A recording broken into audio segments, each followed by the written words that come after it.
Bueno, vamos a presentar lo que es la obra El Buda desnudo. Una obra que, de momento, solo está compuesta de 540 capítulos, que no es poco. La idea es hacer una especie de cuaderno de bitácora donde se ha reflejado lo que es mi experiencia personal. Como evidentemente hacer un libro de 540 capítulos básicamente no es manejable, lo he ido cortando en grupos de 60 capítulos. El primero de ellos es una entrada en la corriente, que es el primero que vamos a hablar. La idea fundamental es por qué llega a esto. Y el cómo llega lo voy a explicar, y a qué se llega lo mejor es que se lea, que precisamente está hecho para eso. Es decir, lo que encuentro es tan suficientemente espectacular o extraño que lo mejor es ver el resultado de lo que se hace. O sea, ¿para qué hablar si puedes verlo? Entonces, esa es la idea. Entonces, fundamentalmente la historia comienza hace como unos 14 años y después de una tremenda crisis personal, que es lo que pasa siempre en estos casos, porque si estás muy contento con tu vida, evidentemente no vas a cambiar, ni vas a ponerte a hacer nada. Siempre hace falta una pregunta, y básicamente es la pregunta la de siempre. ¿Qué somos y qué pintamos aquí? Sobre todo porque supuestamente todo eso era muy exitoso y todo se me fue por el desagüe. Entonces, la pregunta me llevó a tirarme un año entero metido en la biblioteca pública, haciendo una cosa tan sencilla como leerme todos los libros que yo pensaba que pudieran tener algo de verdad. Y me tiré un año entero leyendo. Y vi dos cosas, o sea, dos ideas que venían en un libro, que es El gen egoísta de Richard Dawkins. Lo primero, que nuestro cuerpo está hecho por los genes para reproducirse ellos. Ya. Es decir, nosotros no tenemos la nariz que queremos, los ojos que queremos y la vida que queremos. Y nos morimos porque básicamente para los genes no somos necesarios. El sistema que tienen los genes para ser eternos es utilizarnos a nosotros pues como elemento desechable. Como los Kleenex, se usa y se tira. Y luego dices, bueno, hay una cosa mental. Y el mismo libro de Dawkins te habla de los memes. Y los memes te dice que se pueden considerar como seres vivos porque son ideas, por ejemplo, todas las palabras, las canciones, o sea, todo lo que es la cultura, que es básicamente lo que uno entra y aprende, en los cuales se aprenden siempre por imitación. Y una vez que lo tienes, hablas con ellos, te expresas con ellos, piensas con ellos, cuando resulta que los memes realmente funcionan como si fueran seres vivos, porque ellos también nacen, crecen, se reproducen y mueren. Y nos utilizan a nosotros precisamente para replicarse. Hay un libro de Susan Blackmore que se llama La máquina de los memes, que fue el que ya me terminó de dar de la puntilla esto. Es decir, si por un lado tenemos un cuerpo que está hecho por genes para reproducirse ellos, y nuestros pensamientos son memes que nos utilizan ellos para replicarse, ¿qué somos?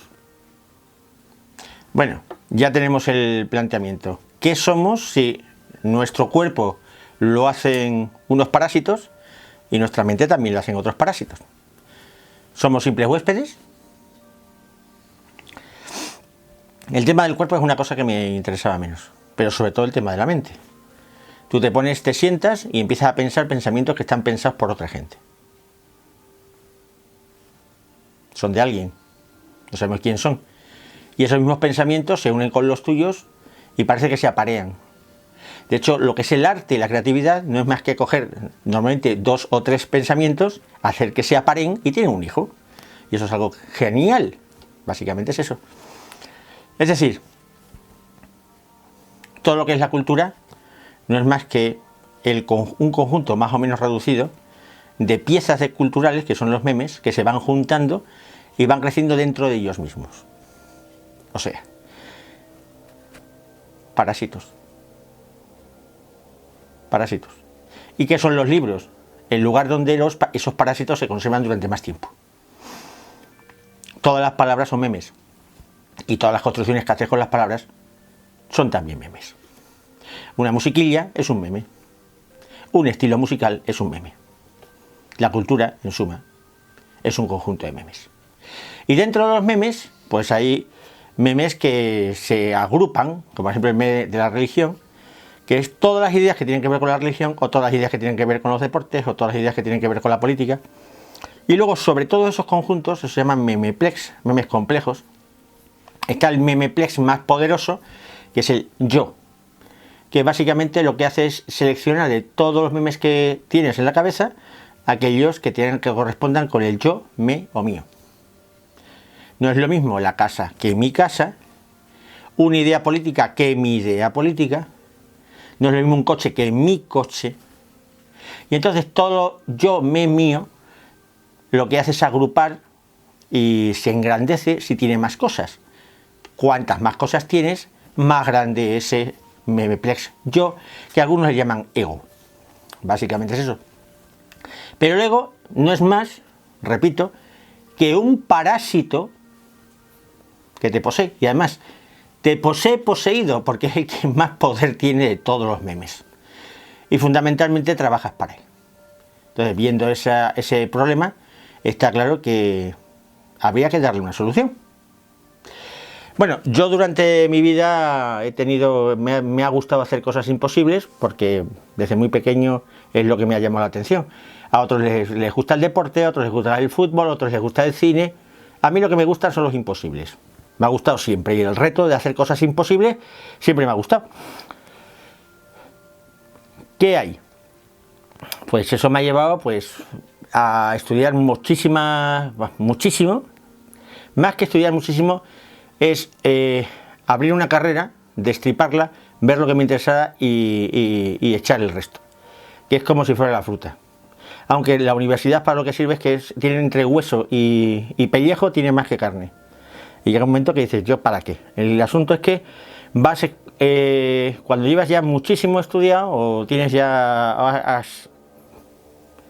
has formado en muchísimos campos, vas viendo que todo el conocimiento más o menos va teniendo cosas en común, que es lo que más te interesa. Y de hecho, cualquier conocimiento nuevo, en cuanto lo relacionas con lo que ya tienes, te das cuenta las posibilidades que tiene de expansión. ¿Por qué? Porque al final estamos trabajando todo con memes, o sea, con palabras, y lo único que tenemos que hacer es utilizar las reglas de combinatoria de palabras. Si eres capaz de dominar las reglas combinatorias, pues sabes hasta dónde puede llegar, sabes dónde puede llegar la filosofía, sabes dónde puede llegar la química, sabes dónde puede llegar la física, porque no es más. Entonces, dos cosas: conocer muchas palabras y conocer las reglas o intuir las reglas con las que funcionan. Una de mis múltiples aventuras universitarias fue los 5 años que estuve en la Escuela Técnica Superior de Ingenieros Navales, en las cuales ahí me enseñaron, porque no ha quedado otra, a lo que es la intuición. Y la intuición está cuando tienes que dar la solución a un problema que nunca jamás se ha planteado. Nos dejaban siempre todos los libros, y que tenemos ordenador, lo que quisiéramos. En aquel momento no había ordenadores, había calculadoras especiales y cosas así, podías utilizar lo que quisieras. Pero claro, te daban un problema que nunca se había planteado, con lo cual le tenías que dar una solución absolutamente original. Entonces, la única forma de hacerlo es mediante la intuición. Entonces, utilizando muchas matemáticas, fundamentalmente álgebra y cálculo, fundamentalmente topología, al cabo de años y de muchísimo esfuerzo terminas desarrollando lo que es la intuición, que luego sirve para ver las soluciones y luego, ya sabiendo cuál es la solución, demostrarla, la puedes demostrar de miles de formas, porque ya la ves. No es magia, es únicamente un entrenamiento de pensamiento espacial, que es mucho más eficiente que el simple razonamiento lógico, que normalmente no sirve para dar soluciones nuevas a problemas nuevos. Solamente sirve para aplicar soluciones viejas a problemas viejos. Entonces, aquí había un problema. La pregunta no estaba planteada. Porque lo que se necesita para la intuición es tener una pregunta muy clara. Pero aquí la pregunta no estaba. Y ese era el problema. Lo que tenía claro es que tenía que empezar con algo que desechara la idea del yo y que tuviera algún tipo de lógica. Lo fácil es el nihilismo te dice que todo es materialismo, que no va a ningún lado, y la solución es pegarse un tiro. Y me parecía que es demasiado simple una solución para algo tan complejo como es la realidad. Porque si la realidad es pegarse un tiro, francamente no tiene mucho sentido. Bueno, viendo más o menos cuál era el problema definido, debería haberme puesto, en aquel momento, estamos hablando de 2007, a ponerle solución. Ya tengo el problema, vamos a solucionarlo. Pero claro, normalmente cuando tienes un problema, te entra la vena del vago. Y la vena del vago consiste en decir, bueno, vamos a ver si alguien lo ha resuelto antes, y si alguien lo ha resuelto, copiamos y ya está. Ese fue un error absolutamente catastrófico, como veremos. Estando yo en Hervás de vacaciones, me cae, no sé cómo me cae, un pequeño fascículo de una monja budista que se llamaba algo así como Reflexiones en el no ser, o en el no yo. Y entonces ahí veo y digo, ostras, el budismo trata del no yo y tiene una ética. En principio dice, esto me puede servir, era lo que yo estaba buscando. En principio, claro, se supone que lleva muchísimos años y todo lo demás, etcétera, etcétera. ¿Qué pasa después? Que luego empieza cada una de las sectas budistas a venderte su producto. Lo primero que me llama la atención es que cada una de ellas, entre ellas, son completamente, o sea, radicalmente diferentes. Unas sostienen una cosa, otras sostienen otra y otras justo lo contrario. Claro, lo ves en religiones, porque yo en aquel momento ya era completamente ateo, había apostatado, había conseguido apostatar después de 2 años de discusiones teológicas con el mejor teólogo de la diócesis, que bueno, le pregunté al final, ¿y tú por qué no te sales? Digo, para aquí se vive bien. Era todo lo que me dijo. Bueno, tú veías que en la religión es como el frente judeo y el frente judaico del oeste, o el frente del oeste judaico, que por una palabra se matan. Sin embargo, en el budismo no se mata a nadie. Son un montón de sectas que no se parecen. Lo único que tienen en relación es la palabra budista, y ellos venden cada uno un producto. Bueno, normalmente hay 3 que se ven así a la vista. Los más conocidos por los folclóricos que son y los coloritos que tienen son los tibetanos. Pero claro, empiezas a ver que si tienen demonios y tienen cosas y lo tienen metido con el Bon, que son... es una religión ancestral, pues como podían aquí tener, es anterior, pero tiene los dioses de la lluvia, los dioses de las piedras, los dioses de todo. Y me pareció absolutamente absurdo, que si eres ateo, ¿cómo te vas a meter en un sitio que tiene más dioses que otra cosa? Y me pareció que era eso. Además me pareció de primeras que era folclore, un folclore étnico de un país perdido en Asia, como podía ser cualquier otro. Después estaba el Zen, tenía algunos amigos que hacían Zen, y veía que tenían una dependencia absoluta de un maestro. La gente se asociaba a un maestro y hacía lo que le dijera el maestro, y les dirigía absolutamente, lo cual me pareció aberrante. O sea, me pareció, vamos, como una intromisión absoluta en uno mismo. Y con principios muy extraños. Porque mientras que en el budismo se busca la iluminación, estos no quieren la iluminación. Quieren que se ilumine una cucaracha antes que ellos. Entonces, sí. O sea, no, y además, con una dependencia absoluta con un maestro que no sabes ni quién es. Y por último, la secta más extraña aquí en España, que es la Theravada, que te la venden como si fueran los más antiguos, los más puros, los que mantienen los textos budistas, y tienen un tremendo canon Pali, en el cual para ellos sobresale lo que se llama el Abhidhamma. Una obra escolástica absolutamente abstrusa, que es una combinatoria. Además, como soy informático, lo que son las combinatorias están al orden del día. Es decir, combinar lo que ellos llaman una serie de conciencias con una serie de factores mentales, con una serie de elementos, con una serie de causas, y empieza a salir de ahí todo tipo de cosas. De hecho, la combinación, bueno, se hace prácticamente infinita. Los Theravadas te dicen, no, tú tienes que estudiar. Y estudia, porque todo es estudiar.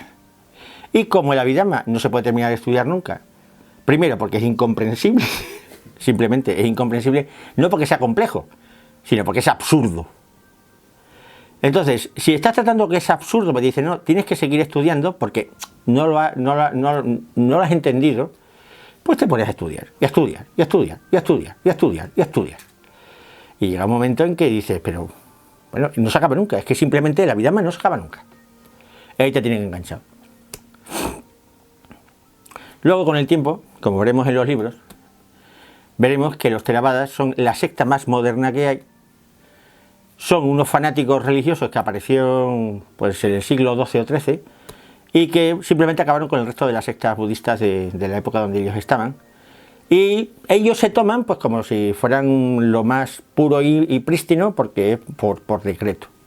Son los talibanes del budismo. Y básicamente se derivan de lo que es la religión hinayana, que es una religión que impuso el emperador Asoka, que se llama budista solo por el nombre, porque su religión se contradice totalmente con lo que decía el Buda. Igual pasa luego que pasó con Kanishka, que impone el budismo mahayana para acabar, no como budismo para hacer cosas estupendas, sino para acabar con el hinduismo, porque él era emperador de la India, la acababa de conquistar, pero era escita, con lo cual él no tenía casta. Claro, alguien sin casta, ¿cómo puede ser emperador? La forma, por tanto, es acabar con el hinduismo.